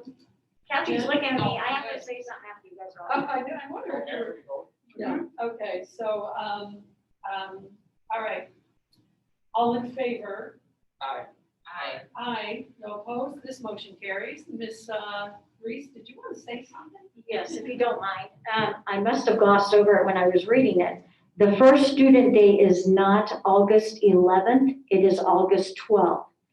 The teachers have asked that we have an extra day because they know that we're gonna have a lot of training, especially on how to sanitize and get ready.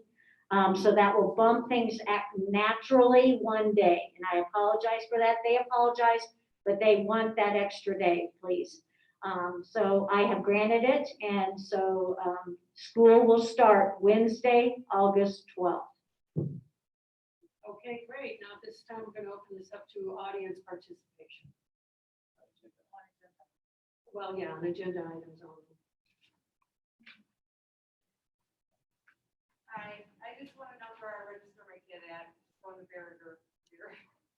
So do I take her to Barrier? Barrier, Okay, thank you. no problem. I have a few questions. As far, I think this is more directed to Ms. Brenner.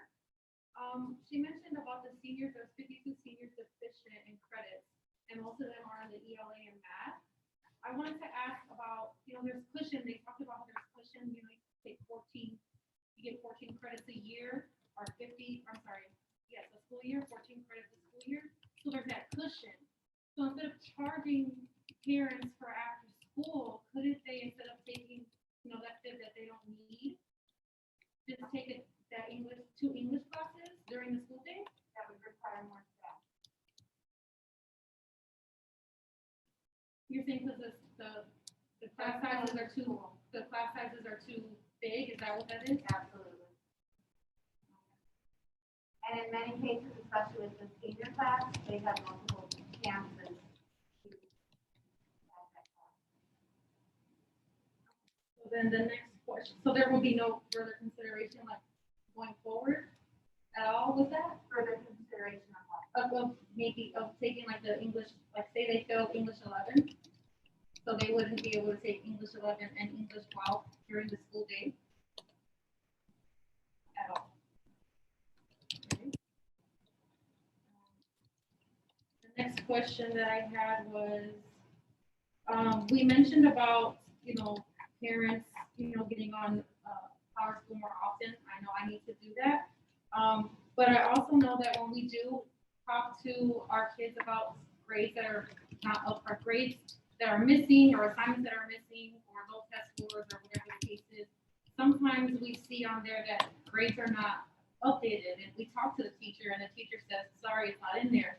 And then when they do get updated, it's kind of last minute, and if they get a low grade or whatever the case is, then, and I know the teachers work extremely hard and they do everything they gotta do. I understand that, but then it also comes to the point where if they're gonna input grades in late, and then we're on the kid about it, and they're getting in trouble while they're at home, and then it's too late kind of at the end.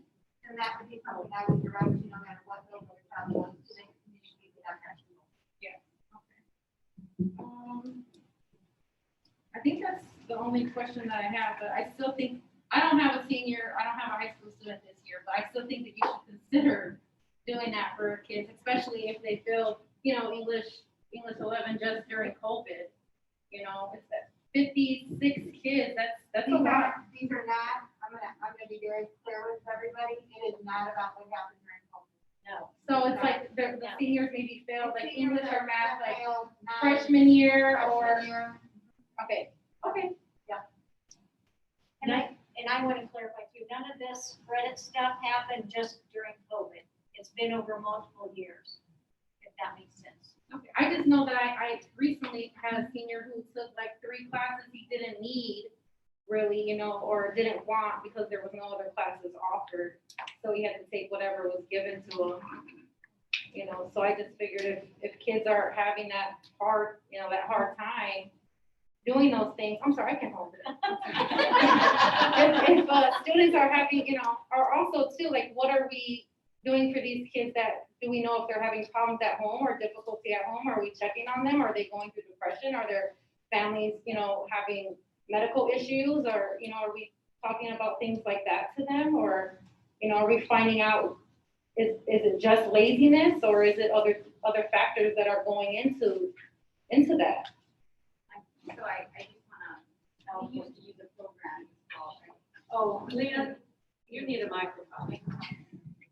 I don't need it. We're in COVID. Yeah.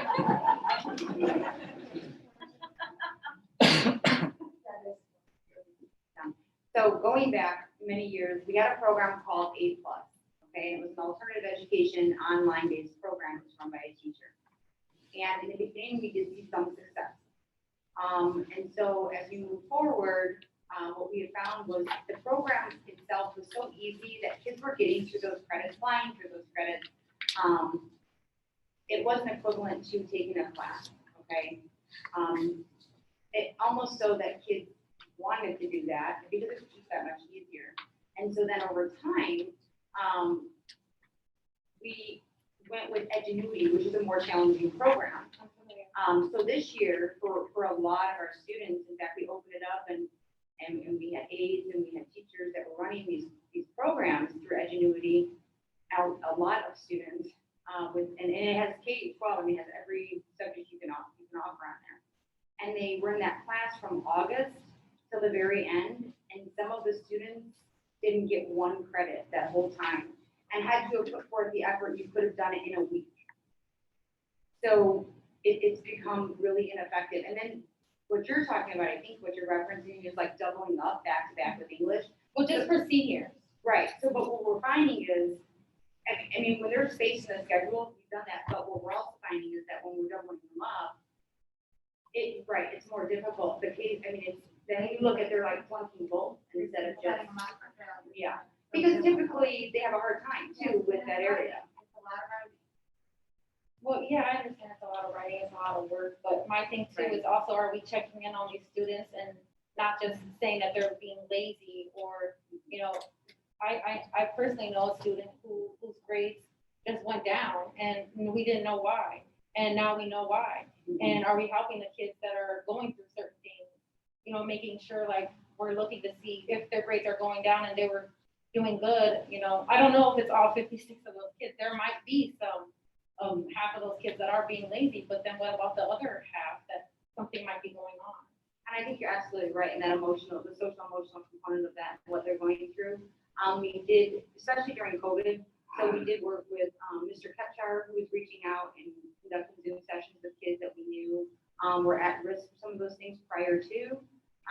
Obviously with Michelle Johnson and Mrs. Sanger, also myself, my special ed team, we had teachers that were doing electives that had time in their schedule, and we actually created specific lists of students that we knew that were at risk for some of those things going into it, and then watching those that weren't doing anything, we could see they weren't doing anything, and we actually monitored that. We called the parents, we called the students, we sent emails, and then did documents of that. So as best we could, we did try to stay on that, because you're right, we did have some kids that kind of fell out, but we did check on them. Yeah, and I'm just hoping that for kids like that, you know, maybe that they would consider putting like doubling them up. That's all. Mrs. Brenner, could you real briefly touch on the summer school that happened this? Absolutely.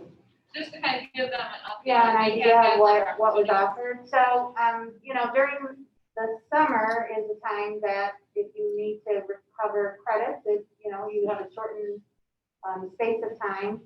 Normally, our summer school, which has always been a combination of in-person and online, is about 2 hours, 4 times a week. And that would be your 1 credit for 3 weeks. So this year, because it was all going to be online, we had dedicated teachers for our core classes. We offered English, math, history, science, and PE health. We had teachers available 9 to 3, Monday through Friday for the 3-week session. We invited 240 students to attend summer school. It was $100 a class. We had 129 students sign up for summer school, and I had 88 students complete. So I had a 57% who completed the whole course. So that does not take into account that they passed the completed course. So we had some students that did recover their credits. I had students that had their summer school class done within the first week. I had others that had 2% they did over the course of the 3 weeks. But also, Mrs. Berner, you had several emails at the last hour begging to extend. Well, that happens everywhere. Everything. We had teachers that reached out to parents, reached out to kids weekly with updates about where their kids were at. So there was an ongoing piece of communication there as well. So we paid 4 teachers to do that for 3 weeks. 3 weeks. I have And one more. 50-some% pass or completed.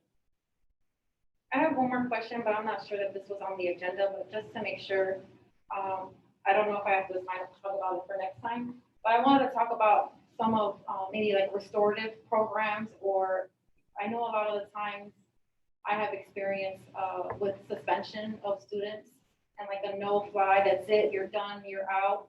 I was thinking of something like more positive reinforcement and maybe not suspending kids, you know, all the time for little things, or I'm not saying that they're little or they're big and maybe they do deserve suspensions, but are there anything such as like positive reinforcements or something where you don't have to suspend or push out students who are doing things possibly they shouldn't be doing or making mistakes? You know, we all make mistakes, but I was just wondering if there's any restorative justice or opportunities for students who are, you know.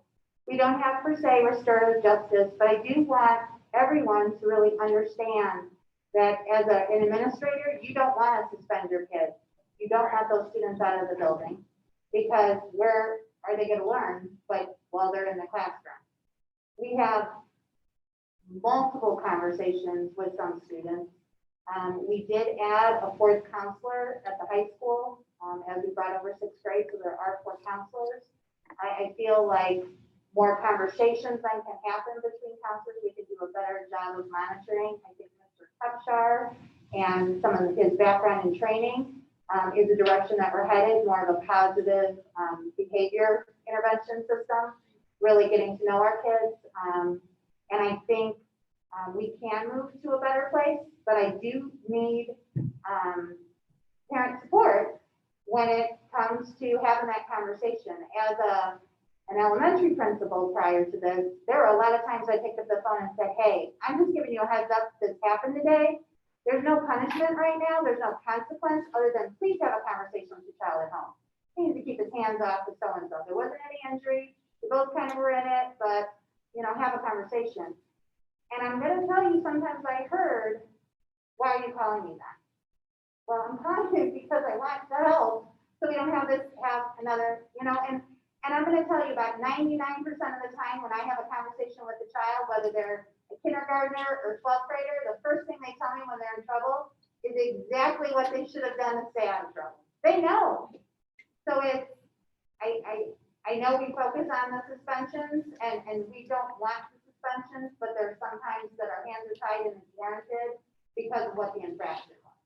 But definitely, I feel when we all work together, we can move our campus to a place where we're focused on what we need to focus. But we don't have time to be messing around and doing things we shouldn't be doing. Okay, anybody else? Just a quick question. It's probably outlined in the documents, but did you say if anyone's not comfortable returning to in-person learning, what is that online option or? It's on there, it's in there. Okay. And did you say that was a fee-based option? There will be, yes. Okay. Yes. Mine kind of goes with that. So if they opt for that, and it might be in there, so forgive me. No, that's, no, you guys, you have not read it yet. Okay, so can they still be involved in things with the classroom, or is it a completely different teacher? They're not involved in the classroom at Not all? involved in the classroom, and if you're not going to allow them to come back to school, they can't participate in extracurriculars. You should say that. You need to remove that Sorry. with the microphone. Sorry. John. So you want to I ask just it think again? Okay, so you want me to say it again? Yeah. Sorry. Well, because I can't remember all the pieces. Okay. So if we opt into the e-learning option, then we're not involved in a classroom. There's not a specific classroom our child's involved in, and they can't be involved in school extracurriculars. Correct, Okay. correct. And what I'm saying is, that's not our position as a board or Mrs. Reese that you do that. There are extenuating circumstances, and listed in the plan there too, you know. One is you're positive with COVID or somebody in family, so you don't want them around right now. Or two, there's a health reason for that child. I know there are kids with immunity deficiencies, or those special needs students that are so extreme and so fragile that you don't want them back in our care yet. I get that. And so with that, it expels it out in there so that we say that really we're saying you come back to school. But if you as a parent feel there is an option there, but know that your child, if you feel that they have to stay home, then they can't participate in anything that we have here. And it will be overseen by a teacher, but it's not going to be, it's not like they're getting instruction. It's on a program, it's on a software program. So then, sorry. one No, more you're with that. fine, you're fine. So with that teacher, if there's any struggles with the student or communication, that would not fall under your It would not administration, fall it's underneath- separate. Correct, Okay. it's somebody totally outside that, maybe outside that grade level. And again, I won't know until I get back what some parents are feeling.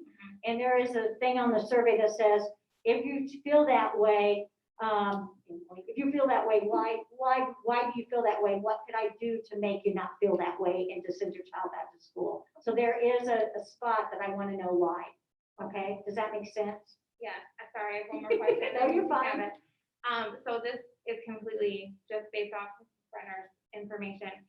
And I did not obviously go to school here, so I don't know, but if you fail English 10, you move on to English 11 the following year? That was the past system in place, yes. Oh. That's what we're trying to fix, Emily. I just don't understand how anybody be successful moving on in a subject if they can't pass that. That's before. None of us believe in that either, so Okay. that's why there's been this big shift and Okay, change yeah. and concern out there. Okay, thank you. Well, I think those things were discussed in the community meeting about really taking them back to that grade where they were, that you have to have your credits in order to get to that next grade. Correct, Which I think Joanne. by doing that, I think that should help, I would hope, with those numbers. Because Correct. this isn't the first year, this is going into the third year of knowing these numbers, and it's scary. It It's is. scary for us parents with younger kids.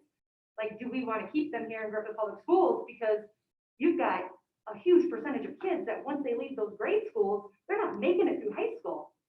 I mean, that may not be particular to me, but those are scary numbers. And just as we all said, there's a number of reasons why that's happening. And part of it is the kids are not completing assignments, doing what they're supposed to do. But there are other extenuating circumstances. But no, and I'm speaking for the board, so you guys correct me. We don't like that, and neither does Mrs. Brenner, so it is going to change. It needs to be The changed. climate has to Excuse me. change. It needs to be, it is going to Yeah. be. Yes, Um, we are a Panther Nation, and we're going to make it happen. Okay, back to the option of e-learning. I'll say though. Okay, go ahead. Do you want this? By Mike? far majority of kids on it, the parents that are involved, like, the ones in this room, Probably. Yes. aren't on that list. Right, but we, as So Reed you're said, we're saying Panther all Nation, three. we gotta bring it all together. You're It's saying- gonna take more than just the school board to fix this. I'm saying. Well, it's you're- not, yeah. Well, agreed. And I'm just saying that you're saying, I'm considering not taking our kids to Griffith Public Schools, as if it were the teachers and not teaching well. What I'm saying is it's the students and their families that aren't participating. Those that are participating aren't on that list.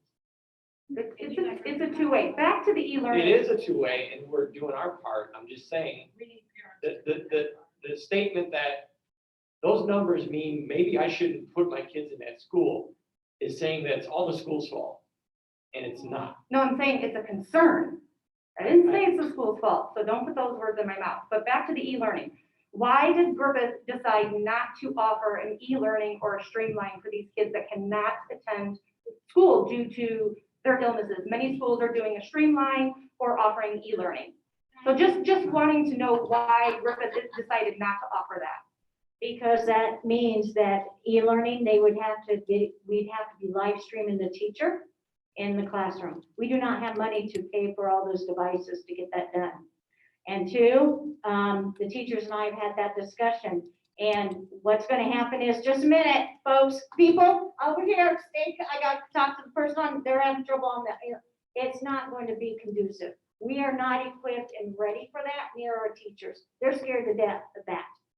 And I cannot put them in that situation, Joanne, because you're gonna be on my Facebook going, oh, I see, they can't work because. Yeah, I'm you not got saying it. But you know what I mean? I Yeah. don't want that to happen, and I'm setting people up for failure that Well, way. that's why I think that needs to be answered, is why e-learning's not being offered like other schools are, because we're Not not equipped to do everybody's it. doing that. No, not everybody is, but there's many schools offering I've it. got 14 of them every day, and not everybody's doing it. Over it is, yeah, because they've been in e-learning for 8 years, 10 years, something like that. They've got it down pat, and she's moving them on to the next level. We're not near that. We've only done it for a year. You know, this is our first year, and yes, you will see on that survey, it'll ask about e-learning and what can we do better? Because I'm always looking at what can I do better, what can we do better? And so you will get that on your survey, so please answer that. Perfect, thank you. Hey, no problem, Joanne. Anybody else?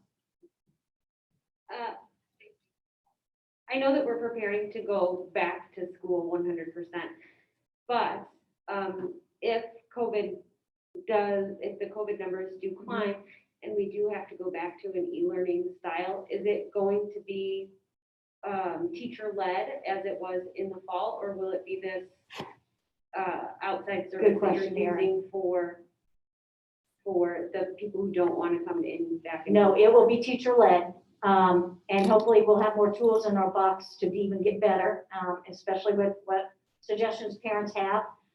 Also, just so you know, we've talked about hybrid, where, and this wasn't, in my mind, as a parent, a working parent, I would be like, holy cow, what do I do with them the other days? So some schools are going to, and you'll read it in other plans.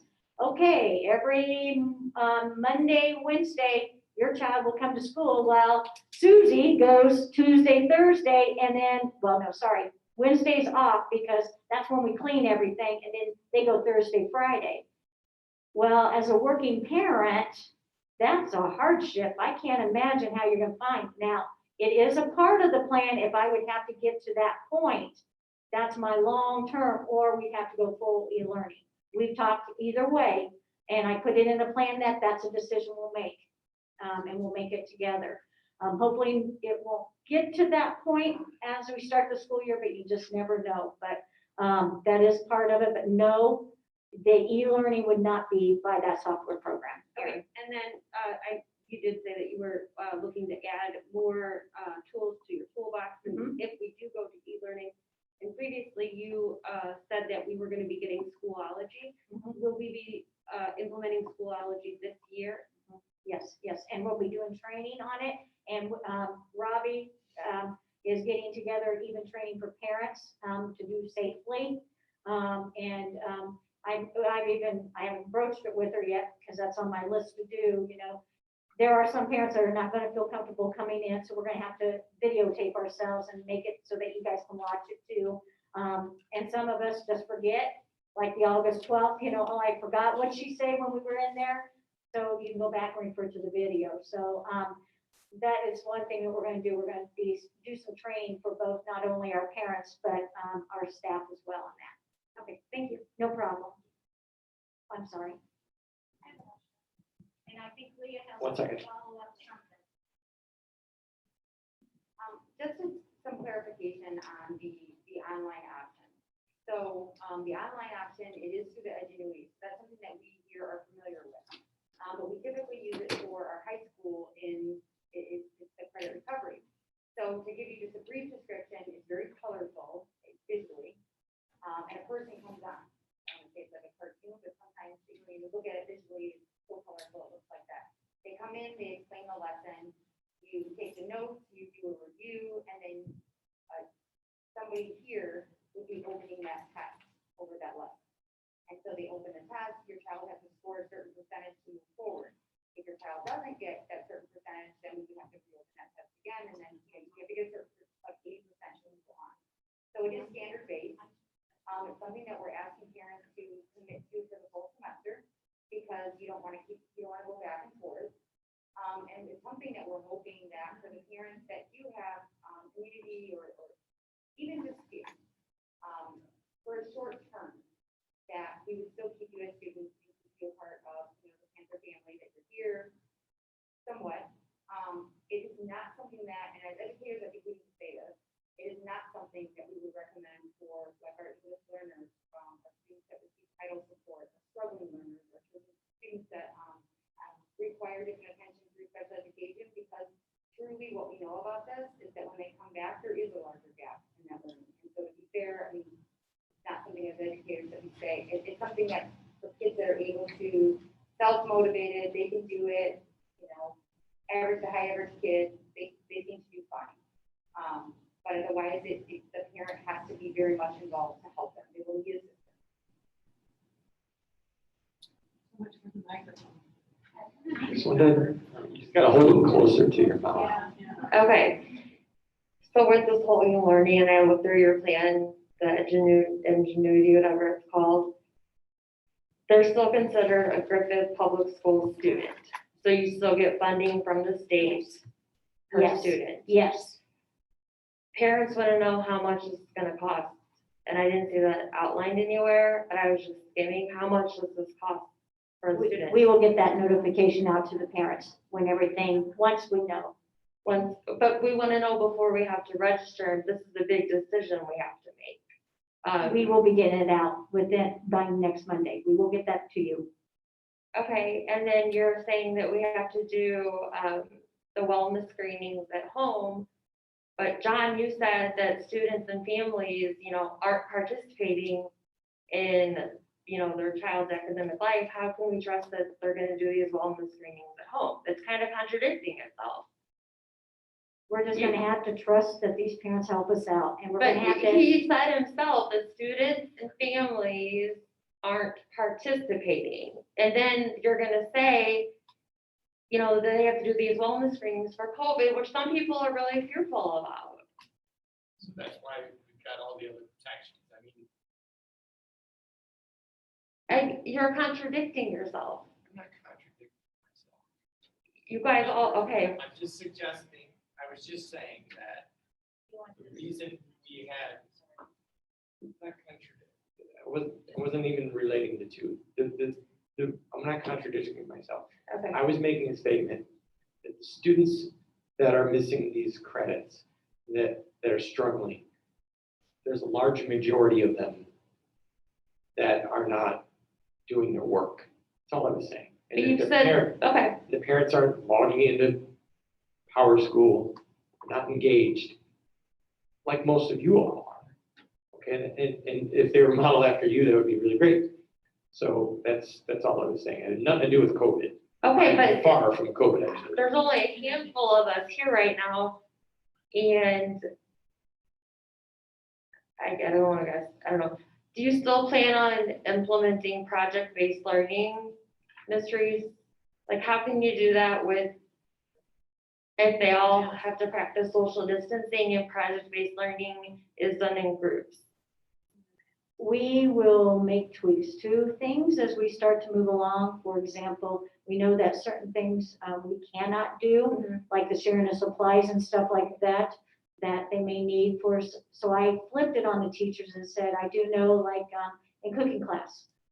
Well, you know, that's not going to quite happen, but if we would give the kids the tools, meaning the stuff to cook, and they go home and cook and do the thing and tape themselves making the cookies at home, you guys get a benefit because you get the cookies, but they also are videotaping themselves and they're doing the lesson and showing the teacher what they had done. So we're kind of flipping it a little bit so that we don't lose that and we're moving forward.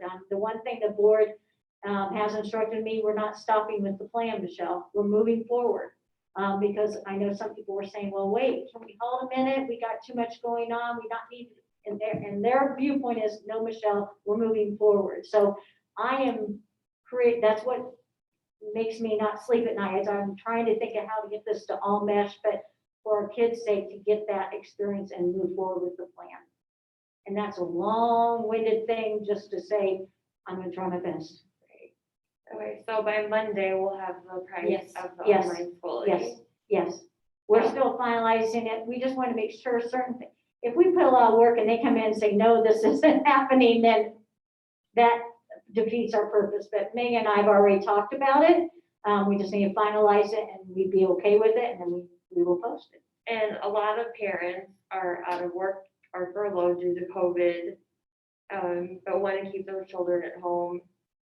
How are they expected to pay for this? Is there some type of financial aid or anything like that will be provided? They can apply for free and reduced lunches, just And that, and textbook assistance, yes, that's all But, part but of it. nothing for Edgenuity, there's no type of aid for parents who choose that option. That we haven't looked into to see if that would fall underneath the free and reduced. My assumption is, since we are able to count them as our kids and that's our program, that it would. That's Mrs. Reese's assumption, without checking with the DOE tomorrow. Okay. Okay? Thank you. Oh, yeah, that's easy. No problem, no problem. And again, guys, if you go home and you read something or you're like, oh, like me, think something at night, email me. This is great. Just to speak to some of that with Edgenuity, I know, Mrs. Dragmar and I are trying to work to make it comparable to what they're already paying. So like if your third book fees were $270, we're trying to work with Edgenuity to make it as close to the cost of what a typical child would pay for the book fees to make it as fair. So that's the ballpark. The ballpark range is the book fee. That's Correct, what we're trying. correct. We're trying. Might be a little more, might We're be trying. better, but Typically, it's between We're trying. I think this is dragging her 157 per class. So we're trying, we're gonna try to work with them. But just know that that's an extra license that has not been added onto our software license. So that's why I say we can't do certain things, because there are certain things that are in line that make that all happen, so we know what we're not here to make money by any means off a parent to do the class. We just want to provide them what they need. I just wanted to say one thing or two things. Obviously, I'm not afraid to complain, but I also want to say that it's very refreshing that the board has stepped up and has decided that the guidelines for students to be able to participate in extracurricular activities and sports, they've raised the bar. I personally have always had a problem with being able to participate with any Fs or failing grades. So kudos to you guys for doing that. Kudos to you guys trying to step up and get kids to pass. I've always been that parent who was on Power School way too much. I was too. I have now stopped that because I have notices when my kids' grades change, then I just get a text and then I go in there and check it because it was getting ridiculous. But it does take a village and everybody does have to work together. The schoolwork can't do it on their own. Ms. Brenner can't do it on her own. The teachers can't do it on their own. We all have to work together, kind of with what Joanne was saying as well. But we do need parents who aren't here. And so all you guys watching online and not stepping up, you need to step up and help your kids' education because the teachers can't do it alone. We're here to help the teachers do it and not the other way around. Thank you so much. Thank you so much for those Thank words. commentary. You know, I've had one kid who's graduated. I got another one who's now a junior. My son is doing great out of high school. My daughter is doing fine in high school. We just need to figure out these other issues so that we don't have more problems. thanks, Vic. And is there anybody else? And thank you. I know this was longer than what some people had imagined. I knew there would be questions with the plan. Okay, so we moved to good of the corporation, and I just want to say, Michelle, when you were talking about kids going home and cooking and videotaping and so on and so forth, and Joanne had concerns or Sarah had concerns, there is a lot that we are going to learn that's going to improve the availabilities of in-school, out-school as we move along. This is all so new, but in time, if we really look at this circumspectly, we see that this COVID is pushing us in a direction that we need to go with all the technology that's out there. If we didn't have COVID, we could just become complacent and status quo. So I appreciate what Stacy said. I thank you because there is a lot of work to be done and we are diligent, we care. Some have kids in the school system, at least one. I don't have my own children, but I have children that I love that are related to me. So it's so important to me also. So at this time, I'm going to announce that our next regular board meeting is August 13th, 6 p.m. in this room. And I am looking for a motion to adjourn. Second. Second. Anybody against it? This meeting is over.